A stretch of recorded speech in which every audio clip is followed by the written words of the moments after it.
நமக்கு டிசைட் பண்ண போகுது. இந்த குரூப் 1, குரூப் 2, குரூப் 4 டிசைட் பண்ண போகிறது இந்த சாப்டர் தாங்க. அதனால தான் அதுக்கு இம்பார்ட்டன்ஸ் கொடுத்துருக்கோம். ஃபஸ்ட்டு ப்ரிஃபரன்ஸ் அப்படிங்கிறத நம்ம இந்தியன் பாலிட்டிக்கு கொடுத்தோம். இந்தியன் பாலிட்டி நம்ம கேட்டு முடிச்சாச்சு. தமிழ் இலக்கியங்கள் கேட்டு முடிச்சாச்சு. இப்போ நம்ம தமிழ் இலக்கணம் போயிட்டுருக்குறோம். அதோடு கூட ரொம்ப முக்கியமானது அப்படிங்கிறத பார்த்துட்டு இருக்கோம். ஸோ இப்போ ஆன் பண்ணுங்க Muthulakshmi SI. Muthulakshmi SI. So சொல்லுங்கள் பார்ப்போம். ரொம்ப ரொம்ப முக்கியமானது என்ன சொல்லியிருக்கிறாங்க அப்படின்னு சொன்னால், இந்த ஒவ்வொரு பிரச்சனையையும் பிராமண கண்ணாடி மூலம் பார்ப்பது நல்லதல்ல எனவும், இந்து முஸ்லீம் எண்ணிக்கைக்கேற்ப அரசாங்க பதவிகளில் வரம்பு விதிக்க வேண்டும் அப்படின்ற கூற்றுக்கு சொந்தக்காரர் யாரு? படிச்சீங்களா படிக்கலையா? முத்துலட்சுமி கோர்னிங் அப்படிங்கிறவர் 1871 கோர்னிங் அப்படிங்கிறவர் 1871 இந்த கூற்று சொன்னார். எந்த ஒரு பிரச்சனையையும் நம்ம பிராமண கண்ணாடி கொண்டு நம்ம பார்க்கக்கூடாதுங்க. என்ன பண்ணணும் சார், இந்து முஸ்லீம் எண்ணிக்கைக்கேற்ப அரசாங்க பதவிகளில் வாய்ப்பு கொடுக்கணும் அப்படின்னு சொன்னார். சரி, அயோத்திதாச பண்டிதர் அவர்கள் பிறந்த ஊர் எதுமா?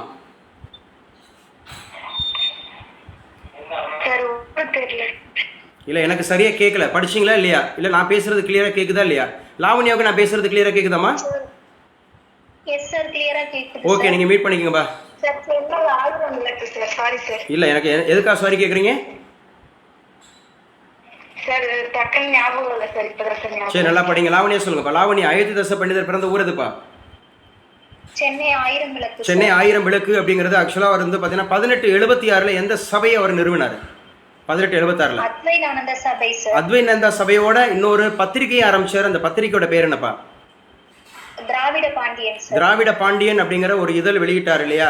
ஸோ அவர் எப்போ வந்து அந்த திராவிட மகாசன சபை அப்படிங்கிறத தோற்றுவிச்சாரு?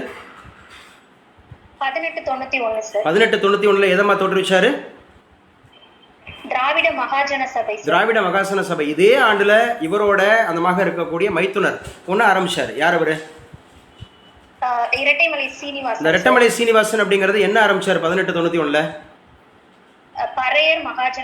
பறையர் மகாசன சபை பின்னாளில் எவ்வாறு மாற்றம் செய்யப்பட்டுச்சு? அந்த ஆதி திராவிட மகாசன சபை அப்படிங்கிறது எந்த ஆண்டு தோற்றுவிக்கப்பட்டுச்சு? 1892 அப்படின்னு சொல்லக்கூடியது. ஆமா, ரெண்டு பேர் ரொம்ப முக்கியமா வந்து பாத்தீங்க அப்படின்னு சொன்னா, நீங்க ஜாதியை ஒழிக்காம, வர்ணம் என்கிற ஜாதியை ஒழிக்காம நீங்க கண்டிப்பாக அரசியல்ல எந்த முன்னேற்றமும் சாத்தியம் இல்லை அப்படின்னு யாரு சொன்னா? சங்கரன் நாயர்ங்கிற ஒரு ஜட்ஜ் சொல்லியிருப்பார். Exactly correct. சங்கரன் நாயர் அப்படிங்கிற ஜட்ஜ் எந்த வருஷம் சொன்னாருமா? 1908 என்ன சொல்லியிருக்கிறாரு? வர்ண ஜாதிங்கிற முறையை நம்ம அகற்றலைன்னா அரசியல் முன்னேற்றங்கிறது சாத்தியம் இருக்காது அப்படின்னு. வர்ண ஜாதி முறைன்றல்ல, வர்ணம் என்கிற ஜாதி முறை. சரி, இந்த வர்ணாசிரமம் அப்படிங்கிற கோட்பாடு யாரால் முதல்ல கொண்டு வரப்பட்டுச்சு இந்த இந்திய மண்ணில்? வேதவியாசர் அப்படிங்கிறவர் எதை இயற்றியவர்? மகாபாரதம். மகாபாரதத்தை இயற்றியவர் தான் வேதவியாசர் இல்லைங்களா? அவர் தான். ஸோ என்ன பண்ணுறாரு? வர்ணம் என்கிற ஜாதி முறை. இப்போ வர்ணம் என்கிற ஜாதி முறை அகற்றப்படாத வரை அரசியலில் எந்த முன்னேற்றமும் நிகழப்போவதில்லை. எப்போவுமே இந்த கூற்றுகள் கண்டிப்பாக கொஸ்டின் கேட்டுருவாங்க. 1908 நீதிபதி சங்கரன் நாயர் அப்படிங்கிறவர் சொன்னார். சரி, யார் ரொம்ப ரொம்ப முக்கியமானது வந்து பார்த்தீங்கன்னா பிராமணர் அல்லாதோர் சங்கம். சென்னை பிராமணர் அல்லாதோர் சங்கம் யார் ஏற்படுத்தினா, எந்த வருடம் ஏற்படுத்தினாங்க? சார் ரெண்டு பேரு sir. C Subramaniam, M Purushothaman ரெண்டு பேரு சார். 1909 ஆரம்பிச்சிருப்பாங்க. சரி, போத் ஆர் சார். அவர்கள் இருவரும் எந்த துறையை சார்ந்தவர்கள்? டிபார்ட்மெண்ட்மா? அவங்க வழக்கறிஞர்கள். சி சுப்பிரமணியம் அப்படிங்கிறவரும் புருஷோத்தமன் என்ற 2 வழக்கறிஞர்களால தான் முதல்ல சென்னை பிராமணர் அல்லாதோர் சங்கம் அப்படிங்கிறது துவக்கப்பட்டது. இதோட முக்கிய நோக்கம் என்னப்பா? இந்த சென்னை பிராமணர் அல்லாதோர் சங்கம் அப்படிங்கிறதுடைய முக்கியமான நோக்கம் என்ன? நான் பிராமின்ஸ்க்கு வந்து எஜுகேஷன்ஸ் கொடுக்கணும் அப்படிங்கிறதுக்காக உருவாக்கியிருப்பாங்க. நான் பிராமின்ஸ் அப்படிங்கிறது இருக்கக்கூடிய பிராமணர் அல்லாதோருக்கு வந்து பார்த்தீங்கன்னா கல்வியை என்ன பண்ணணுமா, பரப்புவது, கல்வியில தான் அவங்களை வந்து முன்னேற்றுவது அப்படிங்கிற மாதிரி சொல்லப்படுகிறது அப்படிங்கிறத ஞாபகம் வச்சுக்கணும். Okay, good. ஸோ அடுத்த ஆளு சார் என்ன கேள்வி கேளுங்க, நான் சொல்றேன் சார், இல்லைன்னா தெரிஞ்சுக்கிறேன் sir. Sukanya from Kanchipuram on பண்ணிக்கலாம். நான் பேசுறது உங்களுக்கு கிளியரா இருக்கா, தெளிவா இருக்கா? கிளியரா சொல்லுங்க. ஆக்சுவலா வந்து பாத்தீங்கன்னா சென்னை கூட்டமைப்பு குழு அப்படிங்கிறது எத்தனை நபர்களால் உருவாக்கப்பட்டது? சென்னை கூட்டமைப்பு குழு 3 பேர்கள் சார். சீக்கிரமா சொல்லுங்க, 3 பேர் சொல்லுங்க.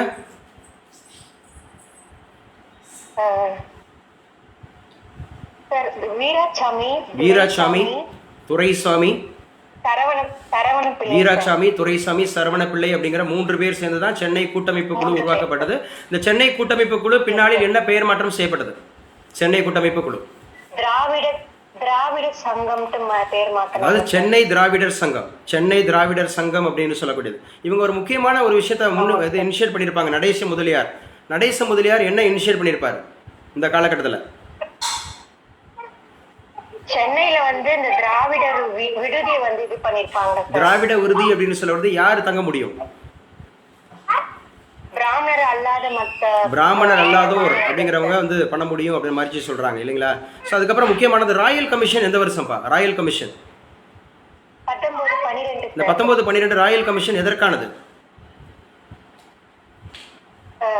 ஜாதி வாரியான விகிதாச்சார பிரதிநிதித்துவத்துக்காண்டி அதை வலியுறுத்தி. ஆமாம், அவங்க அரசாங்க பணிக்காக ராயல் கமிஷன்ன்றது உருவாக்கப்பட்டுச்சு.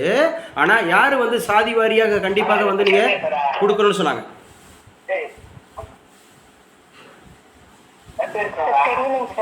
சரிம்மா, நீங்க மீட் பண்ணிங்கப்பா, ஏதோ டிஸ்டர்பன்ஸ் இருக்கு, மீட் பண்ணிங்க. ஓகே. ஸோ அவரோட பேர் என்ன சார்னா தியாகராஜ செட்டி. தியாகராஜ செட்டி அப்படிங்கிறவரனால தான் சாதி வாரியான விகிதாச்சார முறை அப்படிங்கிற பிரதிநிதித்துவம் கடைபிடிக்கப்பட வேண்டும் அப்படின்னு சொல்றாரு. Okay, good. அடுத்து யாரு? குயிக்கா வாங்க. அடுத்து யாரு? ராஜேஸ்வரி. ஹரிகிருஷ்ணன். ஹரிகிருஷ்ணன் அரமணிக்கப்பா. ஹரிகிருஷ்ணன் சொல்லுங்க தம்பி. ஆக்சுவலாக வந்து பார்த்தீங்கன்னா தியாகராஜ செட்டி அப்படிங்கிறவர் சாதிய வாரியான விகிதாச்சாரம் பிரதிநிதித்துவ முறை அப்படிங்கிறத ராயல் கமிஷனுக்கு எந்த ஆண்டு அப்படிங்கிறத வந்து அவர் கோரிக்கை வைக்கிறார்? 1912 அப்படிங்கிறது. தன்னாட்சி கழகம்ன்ற ஹோம் ரூல் மூவ்மெண்ட் எந்த வருஷம்? 1916 அப்படிங்கிறது யார் கூட சேர்ந்து இவங்க ஆரம்பிச்சாங்க? சுப்பிரமணிய ஐயர் அப்படின்னு சொல்றது. 1916 அப்படின்னு சொல்லக்கூடிய இந்த ஹோம் ரூல் மூவ்மெண்ட் அப்படிங்கிறதுக்கு முன்னோடி யார்? திலகர். எந்த ஊர்ல? திலகர்னா முழுசா சொல்லுப்பா. பாலகங்காதர் திலகர். ஆமா, எப்பவுமே இன்டர்வியூல கேட்டா முழுசா சொல்லணும் இல்லையா? பாலகங்காதர் திலகர் அப்படிங்கிறவரை ஞாபகம் வச்சுக்கலாம். குட். ஸோ பாலகங்காதர் திலகர் அப்படின்னு சொல்லக்கூடியவர் எந்த தேசியவாதி? மிதவாதமா, தீவிரவாதமா? தீவிரவாத தேசியவாதத்தின் தலைவராக அவர் எப்போது தேர்ந்தெடுக்கப்பட்டார்? 1911 கிடையாது, 1907 சூரத் பிளவின் போது அவர் தலைவராக தேர்ந்தெடுக்கப்படுவார். 1907 இங்கிட்டு கோபாலகிருஷ்ண கோகலே அப்படின்னு சொல்லக்கூடியவங்க, எங்கிட்ட யாரு சார் அப்படின்னு சொன்னா திலகர் அப்படிங்கறத ஞாபகம் வச்சுக்கணும். சரி, ஆக்சுவலா வந்து பாத்தீங்கன்னா இந்த அம்மையார் அப்படிங்கறதோட சிறப்பு என்னப்பா? 1916 அன்னிபெசன்ட் அம்மையார் அப்படிங்கிறவங்க வந்து ஹோம் ரூல் மூவ்மெண்ட் ஆரம்பிக்கிறாங்கல்ல, இவங்களுடைய சிறப்பு என்ன? ஃபர்ஸ்ட் ஐஎன்சி அப்படிங்கிறதுல இடம்பெற்ற முதல் பெண் அப்படிங்கிறவங்க எந்த ஊருக்காரங்க? இவங்க அயர்லாந்துல இருந்து எப்ப இந்தியாவுக்குள்ள வந்தாங்க?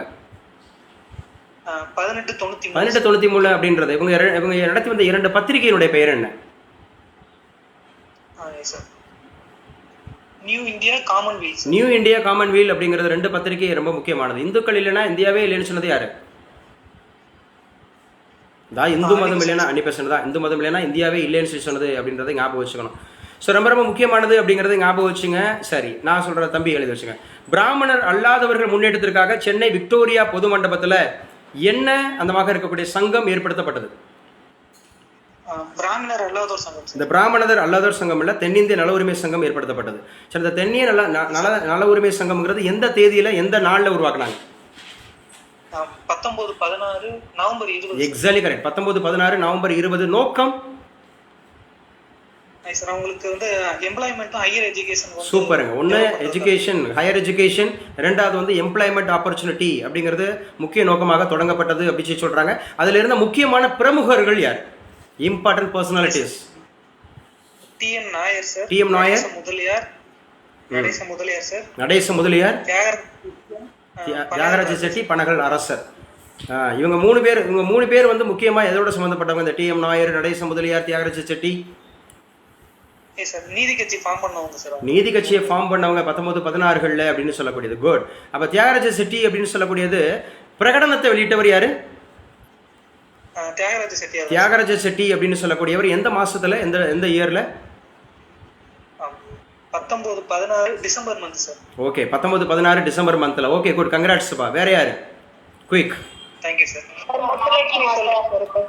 முத்துலட்சுமி அப்படின்னு சொல்கிறவங்களுக்கு உங்களுக்கு ஆல்ரெடி முடிஞ்சேம்மா, உங்களுக்கு டேர்ம்ஸ் முடிஞ்சிருச்சு. இப்போ கிளியராக இல்லை, பரவாயில்ல. முத்துலட்சுமி சொல்லுங்கள், முத்துலட்சுமி சொல்லுங்கள். நீங்கள் பாவம் அவங்க கேட்குறாங்க, விட்டுறக்கூடாது. முத்துலட்சுமி சொல்லுங்கள். அந்த 1916 ஏற்படுத்தப்பட்ட அந்த நீதி கட்சியை யார் எந்தெந்த பத்திரிகைகள்லாம் கிரிட்டிசைஸ் பண்ணுச்சு, விமர்சிச்சு? Sir Times of India sir, Times of India, New Age sir, New Age, Hindu Nation sir. Hindu Nation அப்படிங்கிற பத்திரிகையை கிரிட்டிசைஸ் பண்ணாங்க அப்படின்றத நம்ம பார்க்குறோம் இல்லைங்களா? ஸோ அவங்க நடத்தி வந்த 3 பத்திரிகைகள் எந்த மொழியில் இருந்துச்சு? சார் ஜஸ்டிஸ் வந்து இங்கிலீஷ் சார், ஜஸ்டிஸ் வந்து இங்கிலீஷ், திராவிடன் வந்து தமிழ் சார், திராவிடன் என்பது தமிழ், ஆந்திர பிரகாசிகா வந்து தெலுங்கு சார். ஆந்திர பிரகாசிகாங்கிறது தெலுங்கு. இதோட ஆடியோ வீடியோ கிளியர் ஆகிட்டு இருக்கு. ஸோ இதெல்லாம் கேட்டுருங்க. புதுசாக இருக்கிறவங்க இன்னைக்கு நடத்துனது தான். இதில் தான் அதிகமான கொஸ்டின் வரப்போகுது. முக்கியமானது 50 questions will be asked in group 1 examination சொல்லியிருக்காங்க இந்த 5th யூனிட்ல இருந்து. அதே மாதிரி 6th யூனிட்ல இருந்துமே உங்களுக்கு 40 கொஸ்டின்ஸ் வரைக்கும் கேட்க வாய்ப்பு இருக்கு, படிச்சுங்க.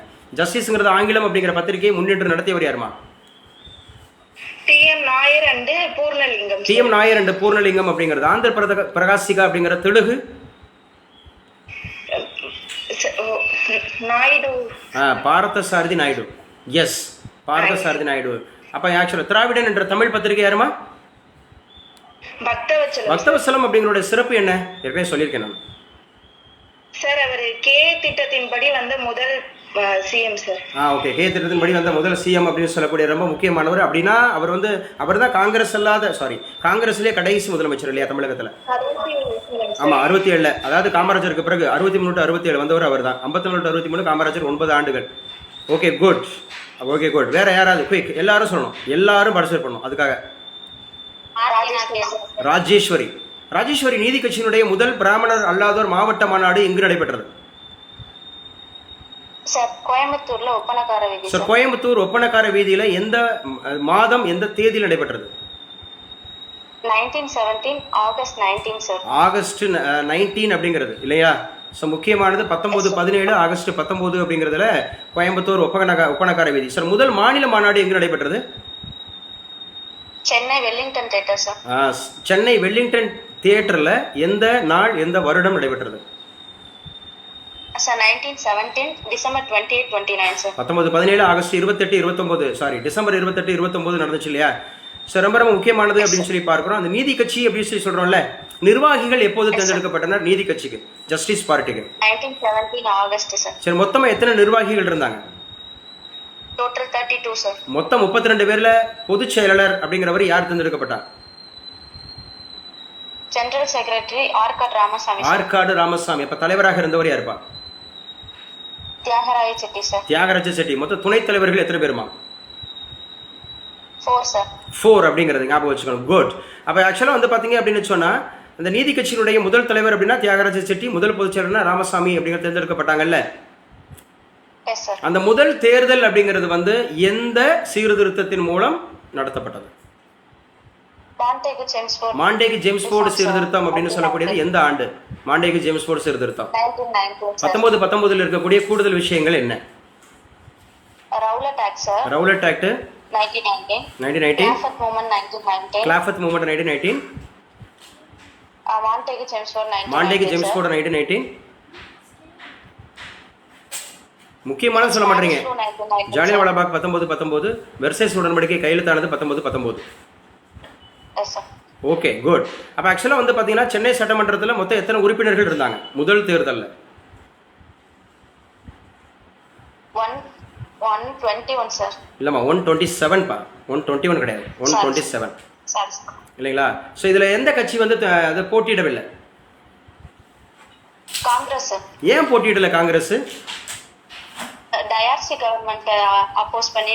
டயார்சி கவர்மெண்ட் அப்படிங்கறது ஆப்போசிட் பண்ணாங்கல்ல. இரட்டை ஆட்சி முறையை கொண்டு வந்தவர் யார்? இந்தியாவில் இரட்டை ஆட்சி முறையை கொண்டு வந்தவர் யார்? ஐஎன்எம்ல ராபர்ட் கிளைவ். இல்ல ராபர்ட் கிளைவ் தான் கொண்டு வருவார் இல்லையா இரட்டை ஆட்சி அப்படிங்கிறது. சரி, மத்தியில் இரட்டை ஆட்சி, மாநிலத்தில் சுயாட்சி எந்த சீர்திருத்தத்தின்படி கொண்டு வரப்பட்டது? மாண்டேகு ஜேம்ஸ்போர்ட் ரிஃபார்ம்ஸ் 1919 படி இல்லையா? ஸோ ரொம்ப முக்கியமானது அப்படிங்கிறது அந்த முதல் தேர்தலில் நீதி கட்சி மட்டும் எத்தனை இடங்களை கைப்பற்றிருந்தாங்க?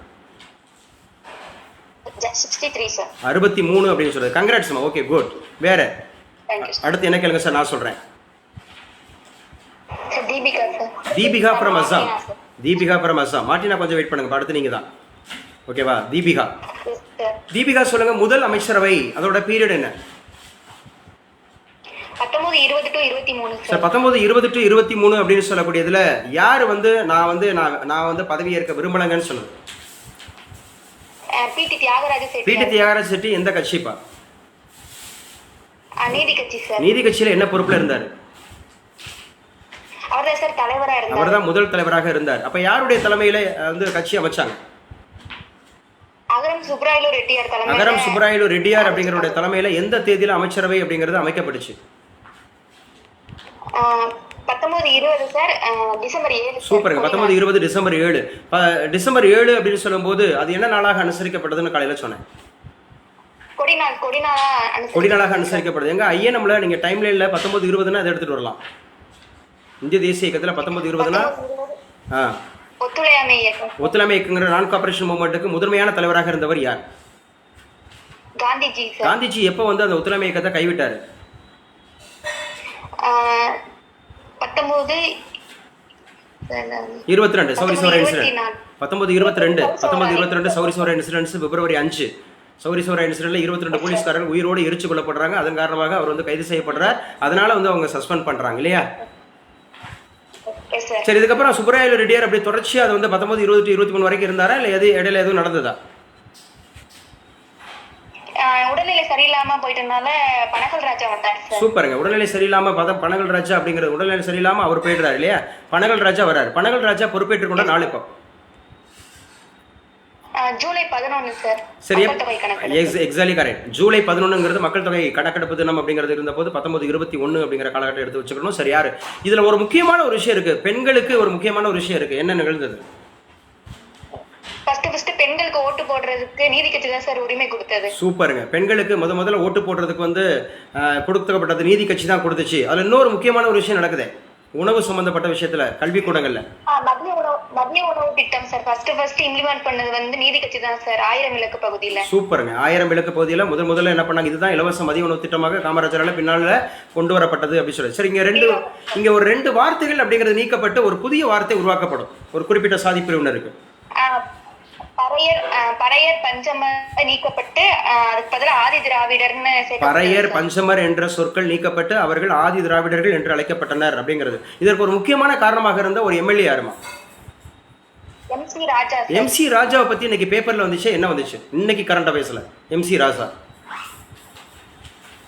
எம்சி ராஜா தான் சார் அந்த கட்சி, அந்த நீதி கட்சியில இருந்தார் சார். அவரோட இல்ல, நான் கேட்கறது இன்னைக்கு பேப்பர்ல கரண்ட் அஃபேர்ஸ்ல முதல்வர் ஸ்டாலின் அவர்கள் ஒன்று தொடங்கி வச்சாரு. அவருடைய பெயர்ல ஒரு விடுதி. ஆமா தானே? அந்த விடுதிக்கு எவ்வளவு லட்சம், எவ்வளவு கோடி தெரிஞ்சவங்க சொல்லலாம். தீபிகா தவிர்த்து வேறவங்க சொல்லலாம். இன்னைக்கு கரண்ட் அஃபேர்ஸ் பேப்பர்ல பார்த்தோம் 200 கோடி. எஸ் தீபிகா, கங்க்ராட்ஸ்மா. ஓகேப்பா, சரி. யார் அடுத்த நபர் யார்? குயிக், வேகமா வாங்க.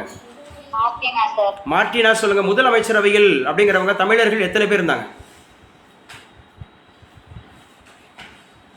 பயங்கர கடினமான கேள்வி இது, ரொம்ப கஷ்டமான கேள்வி அப்படிதானே மார்டினா? இல்ல சார். 8 கால பூச்சிக்கு எத்தனை கால் கேட்டிருக்கேன்? 8ன்றீங்களா? அந்த மாதிரி டைப்ல கேள்வின்னு சொன்னேன் நான். ஏன்னா ஒருவர் கூட கிடையாது முதலமைச்சரவையில. எத்தனை பேர் இருந்தாங்கன்னா ஒருவர் கூட கிடையாதுங்கிறத இங்கே குறிப்பிடத்தக்கது. ரொம்ப முக்கியமான தமிழர் ஒருத்தன் கூட கிடையாது. சரி, இவங்க முக்கியமா வந்து பாத்தீங்கன்னா ஒரு ஐசிஎஸ் அதிகாரி நியமிக்கப்பட்டார். யாருக்காக இந்த காலகட்டத்தில்? 1920 23ல.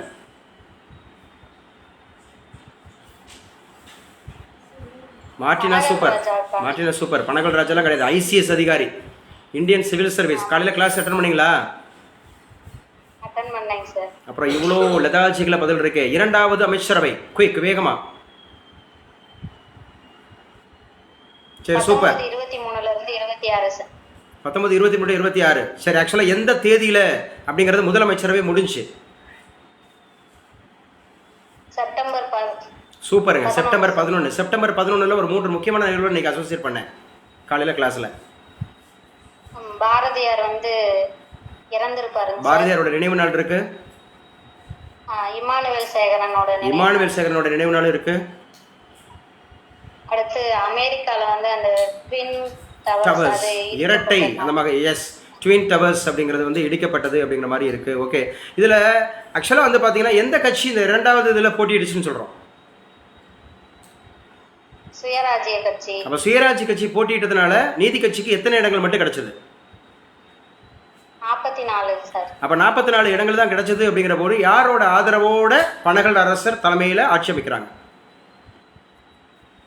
ரெண்டு கட்சியுமே சார், சுயராஜ்ய கட்சி அடுத்து அந்த நீதி கட்சி. சுயராஜ்யமா ராஜ்யா? ராஜ்ய சார். சுயராஜ்ய. ஆமாம், ஆக்சுவலாக பனகல் அரசர் தலைமையில் 2ஆம் அமைச்சரவை பதவியேற்றது பனகல் அரசர் இல்லையா? ஆக்சுவலாக வந்து பார்த்தீங்கன்னா இவங்க முக்கியமாக நியமன உறுப்பினர் உதவியோட அந்த மாதிரி வந்து பண்ணாங்க வச்சாங்க அப்படி மாதிரி. இந்த 1924 ஒரு போர்டு உருவாக்குனாங்க. நாங்கள் எந்த போர்டு? TNPSC sir. ரோஹித் வந்து ஃபோன் வைக்கலாம். அரசு பணியாளர் தேர்வு ஆணையமா வாரியமா? கன்ஃபியூஸ் ஆகக்கூடாதுன்னு சொன்னேன். தேர்வு ஆணையம் சார். தப்புமா? Board sir. போர்டுனா வாரியம் தமிழ்ல, போர்டுனா வாரியம் அப்படிங்கிறது தமிழ்ல. ஆணையம் அப்படிங்கிறது வந்து 1929 டிஎன்பிஎஸ்சியோட ஆணையம் அப்படிங்கிறத ஞாபகம் வச்சுக்கிறோம். சரி, இந்த காலகட்டத்தில் ஒரு முக்கியமான ஒரு பல்கலைக்கழகம் உருவாகுன்னு சொன்னேன். யூனிவர்சிட்டி, ஆந்திரா யூனிவர்சிட்டி உருவானது எந்த வருஷம்? 1925 சார். 5 செயல்பட ஆரம்பிச்சது 26 சார். 1926. இதுல வந்து ஒரு இந்து சமய அறநிலைத்துறை அப்படின்றது உருவாக்குவாங்கன்னு சொன்னேன்ல, அதுவும் 1925 தான். 1925ல நிறைவேற்றிடுவாங்க இல்லையா? 1925ல நிறைவேற்றிடுவாங்க. Thank you so much. வேற குயிக், வேகமா வாங்க. கௌதம் ஃப்ரம் மதுரை. தம்பி சொல்லுங்க. ஆக்சுவலா 1926 அப்படிங்கிற நடைபெற்ற தேர்தலில் யாருடைய தலைமையில சுயராஜ்ய கட்சி கலையரங்கச்சு? சுயராஜ்ய கட்சி தலைமையில சார். கேட்கல தம்பி. சுயராஜ்ய கட்சி யாருடைய தலைமையில்? சார் சத்தியமூர்த்தி அவங்க தலைமையில். சார் சத்தியமூர்த்தி அவருடைய தலைமையில சுயராஜ்ய கட்சி எத்தனை இடங்களில் வெற்றி பெற்றுச்சு? Sir 41 sir. 41 இடங்கள்ல. அப்ப நீதி கட்சி 21 சார். இப்ப யாருக்கு தனிப்பெரும்பான்மை? சுயராஜ்ய கட்சிக்கு தான் சார். ஆனா யார் ஆட்சி பண்ணா? ஆனா நீதி கட்சி அந்த சுயேட்சையான சுப்ராயன்ற ஒரு சார்பா நீதி கட்சியில சேர்ந்து ஆட்சி பண்ணுவாங்க. Okay, good. சுப்பராயன் அப்படிங்கிறவர் அவர் சுயேட்சை வேட்பாளராக வெற்றி பெற்றாரு. அவர் எந்த சின்னத்துல போட்டிட்டாரு? Black horse. பிளாக் ஹார்ஸ் அப்படிங்கிற கருப்பு குதிரை. நேரம் வருது. பிளாக் ஹார்ஸ் அப்படிங்கிற கருப்பு குதிரை அப்படிங்கிறது ஞாபகம் வச்சுக்கணும். இதுல ஒரு முக்கியமா ஒரு விமனுக்கு ஒரு இம்பார்ட்டன்ஸ் கொடுக்குறாங்க. என்ன இம்பார்ட்டன்ஸ் கொடுத்தாங்க? 3வது அமைச்சரவையில் அந்த முதலா பெண் அமைச்சரவையில் இடம்பெறுவாங்க சார். அந்த முதல்ல பெண் அமைச்சரவையில் இடம்பெற்ற முதல் பெண் யார்? டாக்டர் முத்துலட்சுமி ரெட்டி. டாக்டர் முத்துலட்சுமி ரெட்டி நம்ம ஊர்ல ரொம்ப முக்கியமான ஒரு விஷயத்த பண்ணாங்க. என்ன பண்ணாங்க? 1930ல் தேவதாசி ஒழிப்பு. தேவதாசி முறை அவங்களுடைய பீரியட்ல தான் ஒழிக்கப்பட்டுச்சு அப்படி சொல்லி பார்க்குறோம். இந்த காலகட்டத்தில் ஒரு பல்கலைக்கழகம் உருவாக்கிடுவாங்க. எந்த பல்கலைக்கழகம்? அண்ணாமலை யூனிவர்சிட்டி. அண்ணாமலை யூனிவர்சிட்டி எந்த வருஷம்? 1929. இந்த 1929ல ஐஎன்சியில் யார் தலைமையேற்றா? Sir Nehru sir. ஜவஹர்லால் நேரு. ஏதோ நேருன்னு சொல்லக்கூடாது, ஜவஹர்லால் நேரு அவர்கள். ஆக்சுவலாக வந்து பார்த்தீங்கன்னா எந்த ஊர் காங்கிரஸ் செஷனில் அவர் பண்ணார்? லாகூர் சார். லாகூர் காங்கிரஸ் செஷனில் என்ன முடிவு எடுத்தாங்க? முக்கியமான முடிவு எடுத்தாங்க. அந்த பூர்ண சுயராஜ்யம். பூர்ண சுயராஜ்யம் அப்படிங்கிற நாள் எந்த நாள் கொண்டாடப்பட்டது? ஜூலை 11 சார். ஜூலை 11 அப்படிங்கிற டேட்டு கேட்கல, நான் இயர் கேட்குறேன். அது ஆக்சுவலாக வந்து ஜனவரி 26 1930 பூர்ண சுயராஜ்யம். ஸோ இன்னைக்கு நான் கேட்டுட்டு இருக்கக்கூடிய கேள்விகள் பாருங்க. நான் எப்படி கேள்வி கேட்குறேன்னு பாருங்க, எப்படி அசோசியேட் பண்ணுறேன் பாருங்க. நாளைக்கு குயிஸ் கேட்குறவங்க இந்த மாதிரி வேகமாக போகணும். சொல்லுங்க ப்ரோ, சொல்லுங்க அக்கா, சொல்லுங்க இதுவா அதுவா, நீங்களே சொல்லுங்க. இந்த மாதிரி வார்த்தையே வரக்கூடாது. இன்னைக்கு வரவே இல்லை பாருங்க. நீங்களே சொல்லுங்க இதுவா அதுவாலாம் வரல பாருங்க. அப்போ இது பரிச்சயமானதான் பாஸ் ஆக முடியும். சூப்பர், கங்க்ராட்ஸ் தம்பி. தொடருங்க, அப்படி தொடருங்க. 4வது சார், இதில் முக்கியமான ஒரு முறை கொண்டு வரப்படுதுன்னு சொல்லி பார்க்குறோம். முத்தையா முதலியார் என்பவரால் இந்த 3வது அமைச்சரவையில் எக்ஸாக்ட்லி கரெக்ட். Quota system. இந்த கோட்டா அப்படிங்கிறது முறை வழங்கப்பட்டது வந்து இந்த பீரியட்ல தான். ஓகே, 4வது அமைச்சரவைக்கு தலைவராக இருந்தவர் 4வது அமைச்சரோட பீரியட் என்னப்பா? 1930 to 34. ஸோ 1930 to 34 அப்படிங்கிறது வந்து யாருக்கு பெரும்பான்மை இல்லை? நீதி கட்சிக்கு பெரும்பான்மை இல்லாததுனால யார் தலைமையில் ஆட்சி கூடுது? முனுசாமி நாயுடு அப்படின்னு சொல்லக்கூடியவர் எந்த டேட்ல ஆட்சி அமைக்கிறாரு? October 17 sir. Exactly correct. 1930 October 17. அந்த 1930 அப்படிங்கிறது வேற என்னென்ன விஷயங்கள்லாம் நீங்க அசோசியேட் பண்ணலாம்? So 1930 first round table first round table conference அப்படிங்கிறது எங்க நடந்தது? லண்டன்ல சார். லண்டன்ல கலந்துக்கிட்டவங்க யாரு? Doctor B.R. அம்பேத்கர். இதுல காங்கிரஸ் கலந்துக்கிச்சா? காங்கிரஸ் இல்ல சார். காங்கிரஸ் எப்ப கலந்துக்குச்சு? கலந்துக்கல சார். இல்ல காங்கிரஸ் எப்ப கலந்துக்குச்சுன்னு கேட்டேன். கலந்துக்கவே இல்லையா? சார் சரியா தெரியல சார். இரண்டாவது வட்டமேசம் மட்டும் காந்திஜி கலந்துக்கிட்டார்லப்பா காங்கிரஸ் சார்பா. சார் சரி ஓகே குட். 1930 வேற வேற நிகழ்வுகள் அசோசியேட் பண்ண தம்பி. சார் இந்த அப்புறம் என்ன இந்த அப்புறம்னு சொல்கிற என்னாச்சு? நிறைய நிகழ்வுகள் இருக்கே. Gautam from Madurai. 1930 world economic crisis இருக்குது. 1930 சிவில் டிசோபீடியன் மூவ்மெண்ட் இருக்குது. 1930 தண்டி மார்ச் இருக்குது. 1930 முதல் விஃபா வேர்ல்டு கப் இருக்குது. என்ன கௌதம் என்னாச்சு? Yes sir sorry. சரி ஓகே குட் கங்க்ராட்ஸ். வேற யாரு ப்ளீஸ் சீக்கிரம் வாங்க. இது முடிஞ்சு யூனிட் 6 கேட்கணும். இது முடிஞ்சு யூனிட் 6 கேட்கணும். யூனிட் 6 முடிஞ்சோன்னா தமிழ் கேட்கணும். இப்போவே டைம் என்னாச்சுன்னு தெரில. ஐ திங்க் ஸோ 9:30க்கு முடிக்கணும்.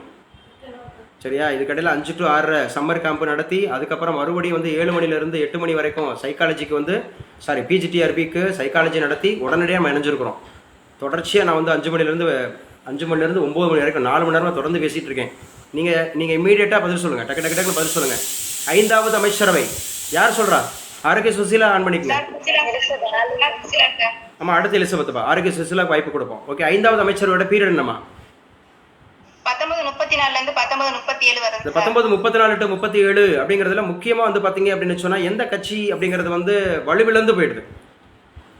நீதி கட்சி சார். படுதோல்வி அடைஞ்சிருக்கும். சரி படுதோல்வி அடைஞ்சிருது. ஆனால் இதில் யார் வந்து பார்த்தீங்க அப்படின்னு சொன்னால் அந்த சுயராஜ்ய கட்சி வந்து ஆட்சி அமைக்க மாட்டாங்க. அதுக்கு பதிலாக யார் வருவா? நீதி கட்சி வந்து கொப்பளி ராஜா.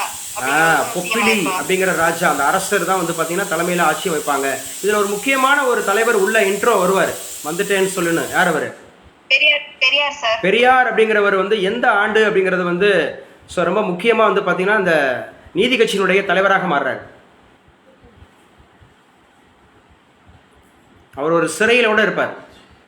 சிறையில் இருந்து கொண்டே நீதி கட்சியினுடைய தலைவராக தேர்ந்தெடுக்கப்படுவார். ஆரோக்கிய சிசிலா லைன்ல இருக்கீங்களா? 1938 sir. 1938 sir December 29 sir. Exactly correct. 1938 December 29 அப்படிங்கிறதுல தான் பெரியார் அப்படிங்கிறது நீதி கட்சியினுடைய தலைவராக தேர்ந்தெடுக்கப்படுகிறார் அப்படிங்கிறத ஞாபகம் வச்சுக்கணும். முக்கியமானது அப்படிங்கிறத ஞாபகம் வச்சுக்கிடுங்க. சரியா? சரி இப்போ இந்த 1937க்கு பிறகு நடைபெற்ற தேர்தல் எந்த அடிப்படையில் தேர்தல் நடத்தப்பட்டது? இந்திய அரசியலமைப்பு சட்டம் சார். அந்த இந்திய அரசியலமைப்பு சட்டம் எந்த சட்டம்? 1935 படி. 1935 படி. அப்ப அதுக்கு முன்னாடி நடந்த தேர்தல் பூரா எந்த அடிப்படையில்? மாண்டேகு சேம்ஸ்போர்ட் சீர்திருத்த அடிப்படையில். மாண்டேகு சேம்ஸ்போர்ட் சீர்திருத்தத்தின் அடிப்படையில். அப்ப 1920 to 1937 எந்த கட்சி ஆட்சியில் இருந்துச்சு? நீதி கட்சி சார். நீதி கட்சி. இப்போ 1937 இருந்து 1967 வரை யார் இருக்க போறா? காங்கிரஸ் கட்சி சார். காங்கிரஸ் கட்சியினுடைய முதலமைச்சர் யார் 1937ல? ராஜாஜி சார். ராஜாஜி அப்படிங்கறத ஞாபகம் வச்சுக்கணும். எப்போ வந்து இந்த நீதி கட்சியானது திராவிடர் கழகம் என மாற்றம் செய்யப்பட்டுச்சு?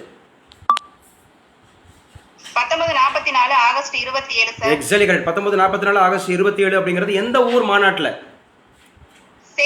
சேலம் மாநாடு சார். சேலம் மாநாடு அப்படிங்கிறதுல ஆக்சுவலாக அது திராவிடர் கழகம் மாறும்போது அவங்களுக்கு கொடி என்ன மாதிரியான பின்னணியில் உருவாக்கப்பட்டுச்சு? கொடி தராசு சார். இல்ல அது சின்னம். நான் கேட்கறது கொடி ஃபிளாக். கருப்பு சார். கருப்பு பின்னணியில சிகப்பு வட்டம் அப்படிங்கிறது. எஸ். ஆக்சுவலா வந்து அதுக்கப்புறம் நீதி கட்சியில 1944 to 45 இருந்த தலைவர் யாரு? ராமச்சந்திரன் சார். ராமச்சந்திர ரெட்டி. குட். அப்புறம் வந்து 45 to 47 இருந்தவர் யாரு? பிடி ராஜன்மா. பிடி ராஜன். இப்ப நான் கேட்கிறேன் டக்குன்னு ஆன்சர் பண்ணுங்க. இந்த நீதி கட்சி வீழ்ச்சிக்கான காரணங்கள்ல வகுப்பு வாரி பிரதிநிதித்துவம் இருந்ததா? எஸ் சார் இருந்துச்சு சார். முழு அது ஆங்கிலேயர்களுக்கு ஆதரவா அல்லது நோவா? ஆங்கிலேயருக்கு முழு ஆதரவு கொடுத்தாங்க சார். அதனால தான் அது காலியா போச்சு. அப்புறம் உயர் வகுப்பினர் உயர்வுக்கு முன்னுரிமை கொடுத்தாங்களா? ஆமா சார் முன்னுரிமை கொடுத்தாங்க. சிறுபான்மையினர் ஆதிராவிடர் ஏற்றுக்கொள்ளப்பட்டாங்களா ஏமாற்றப்பட்டாங்களா? ஏமாற்றப்பட்டாங்க சார். ஏமாற்றப்பட்டாங்க அப்படிங்கறது ஞாபகம் வச்சுக்கணும். இதுல ஆடம்பர வாழ்க்கை இருந்துச்சா அல்லது எளிமையான வாழ்க்கை முறை இருந்துச்சா? ஆடம்பர வாழ்க்கை முறை இருந்துச்சு. ஆடம்பர வாழ்க்கை முறையாக இருந்துச்சு. கங்க்ராட்ஸ்மா. ஓகேப்பா. ஆரோக்கிய சுசீலா. தென் எலிசபெத். ஓகே ஓகேப்பா. எலிசபெத். Yes sir. எலிசபெத் சொல்லுங்க. ஆக்சுவலாக வந்து பார்த்தீங்கன்னா சென்னை மகாசன சங்கம் தோற்றுவிக்கப்பட்ட ஆண்டு 1884 சார். 1884 அப்படிங்கிறது சென்னை மகாசன சங்கம். சுயமரியாதை இயக்கம் தோற்றுவிக்கப்பட்ட ஆண்டு 1925 சார். 1925 வேறு வேறு நிகழ்வுகள் அசோசியேஷன்.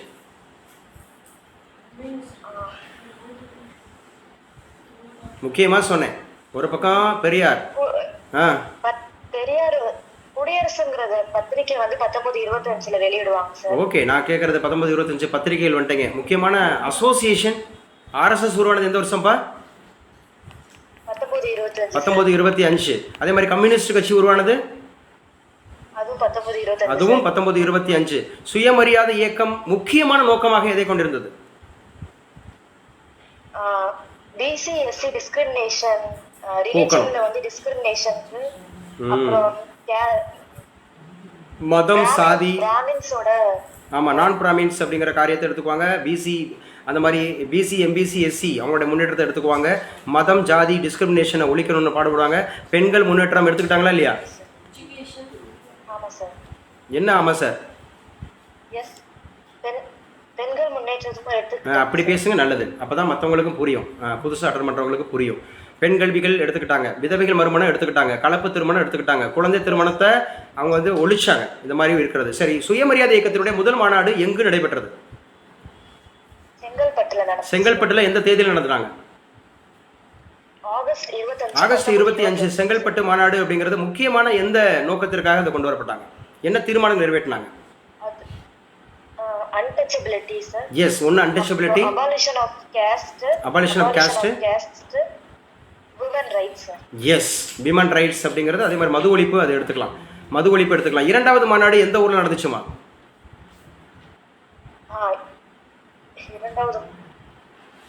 ஈரோடு. இரண்டாவது மாநாடு ஈரோடு. எஸ்ஆர் கண்ணம்மாள் அப்படிங்கிறவங்க எதோடு தொடர்புடையவங்க? எஸ்ஆர் கண்ணம்மாள் புரட்சிங்கிற பத்திரிகை அவங்க வெளியிட்டாங்க. புரட்சி அப்படிங்கிற ரிவோல்ட் அப்படிங்கிற பத்திரிகை. இவங்களுக்கு ஒரு முக்கியமான ஒரு நிக்நேம் இருக்கு அல்லது இவங்களோட ஸ்பெஷாலிட்டி இருக்கு. என்னது அது?